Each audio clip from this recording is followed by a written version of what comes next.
Tape 3W suivi d'école au Sénégal.com.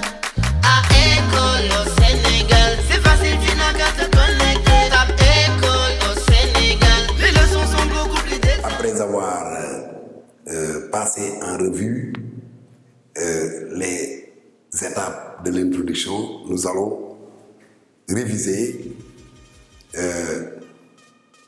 ce qu'il convient de faire dans un développement. Le développement, comme vous le savez, d'une dissertation est une démonstration, mais le développement doit suivre le plan qui a été arrêté dans l'introduction. Lorsque l'élève arrête un plan A, il n'a pas le droit de bifurquer sur un plan B.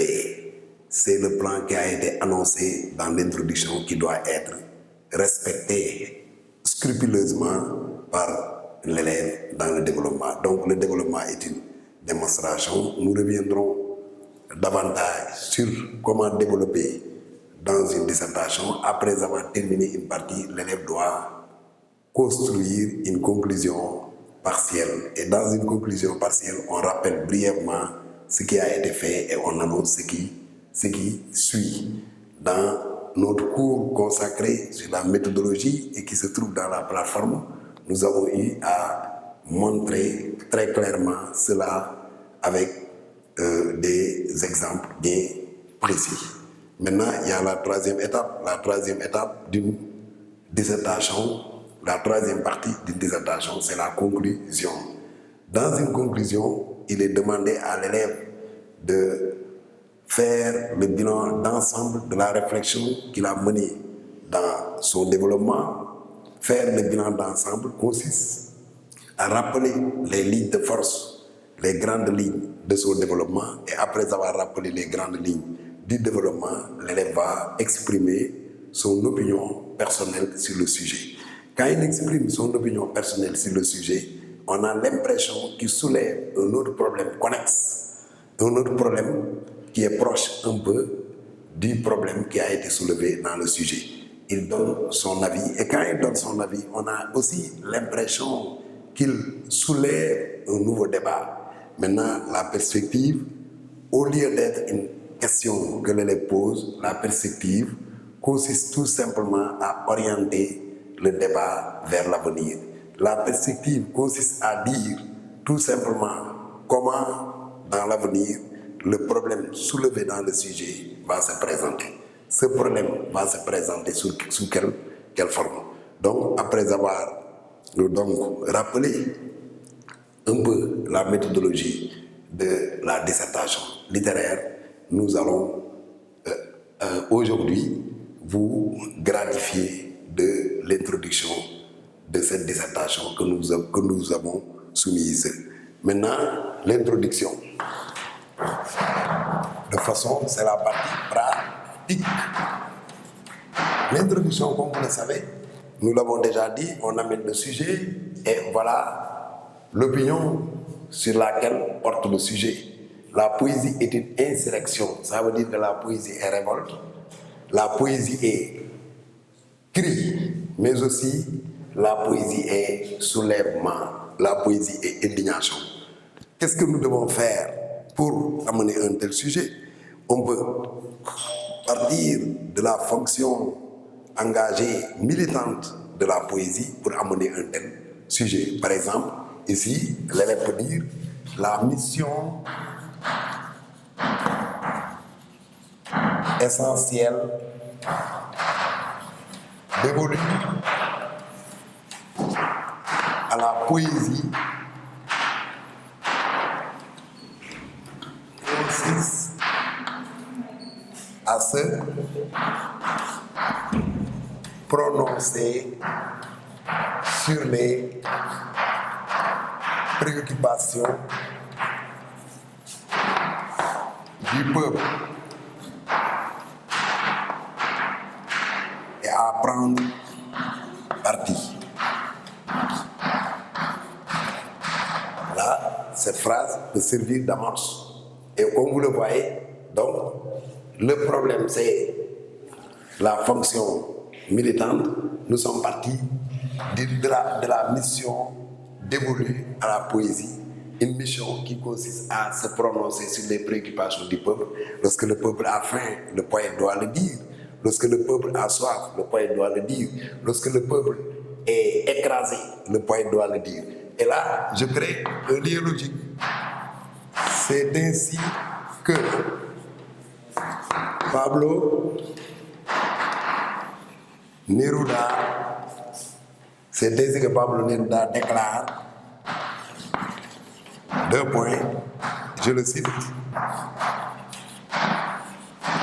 la poésie est une insurrecte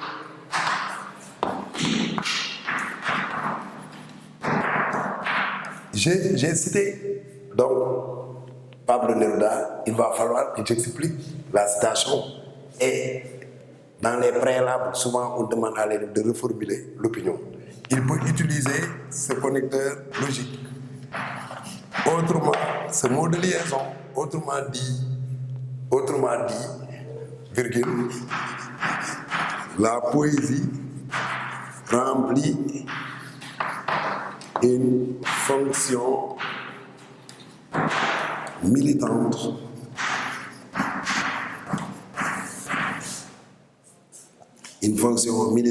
virgule, et se révolte contre les abus. Après ça, maintenant, la problématique. L'élève peut dire en quoi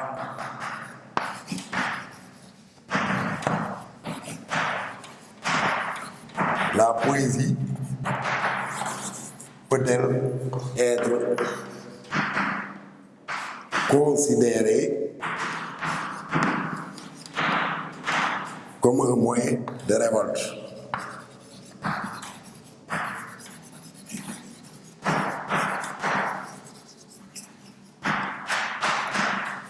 Maintenant, l'élève va dire ceci pour bien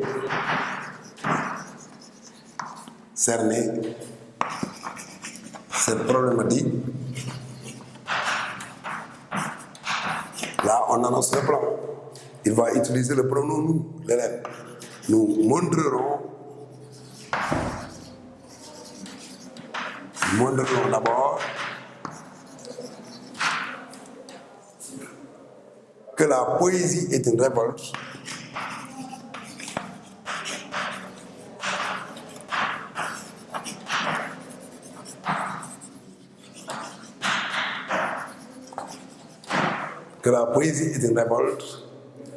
contre les injustices,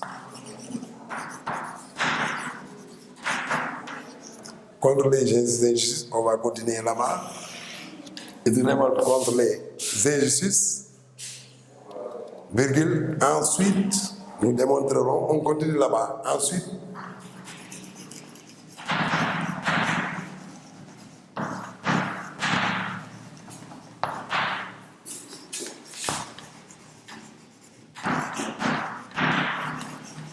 quelle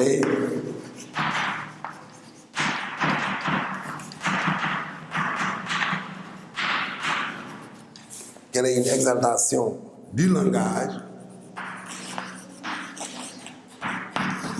et enfin,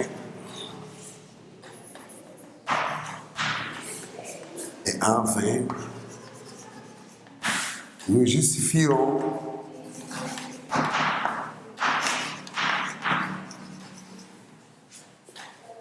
qu'elle inculque des valeurs morales.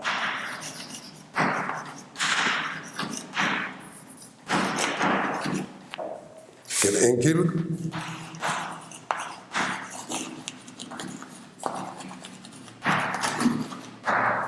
fin de l'introduction. Donc, comme vous le voyez, une introduction doit au moins faire 8 lignes et maximum 10 lignes, mais il n'y a pas une taille fixée. Mais parfois, on rencontre dans nos classes des introductions de 4 lignes. Ce qui veut dire que, ou de 5 lignes ou 7 lignes, que l'élève a brûlé des étapes ou a mal fait l'introduction. Donc, nous allons lire l'introduction avant de nous séparer. La mission essentielle dévolue à la poésie consiste à se prononcer sur les préoccupations du peuple et à prendre parti. C'est ainsi que Pablo Neruda déclare: la poésie est une insurrection. Autrement dit, la poésie remplit une fonction militante et se révolte contre les abus. En quoi la poésie peut-elle être considérée comme un moyen de révolte? Pour bien cerner cette problématique, nous montrerons d'abord que la poésie est une révolte contre les injustices. Ensuite, nous démontrerons qu'elle est une exaltation du langage. Et enfin, nous justifierons qu'elle inculque des valeurs morales. La séance d'aujourd'hui va s'arrêter donc à la rédaction d'une introduction, une introduction qui porte sur la poésie, parce que véritablement, nous n'avions pas fait une application axée sur la poésie qui figure en bonne place dans le programme de la terminale. La prochaine fois, nous allons aborder le développement, comment on fait un développement, mais aussi de façon pratique. Qu'est-ce qui est demandé et quels sont les éléments qu'il faut mettre dans le développement d'une telle dissertation. Je vous remercie.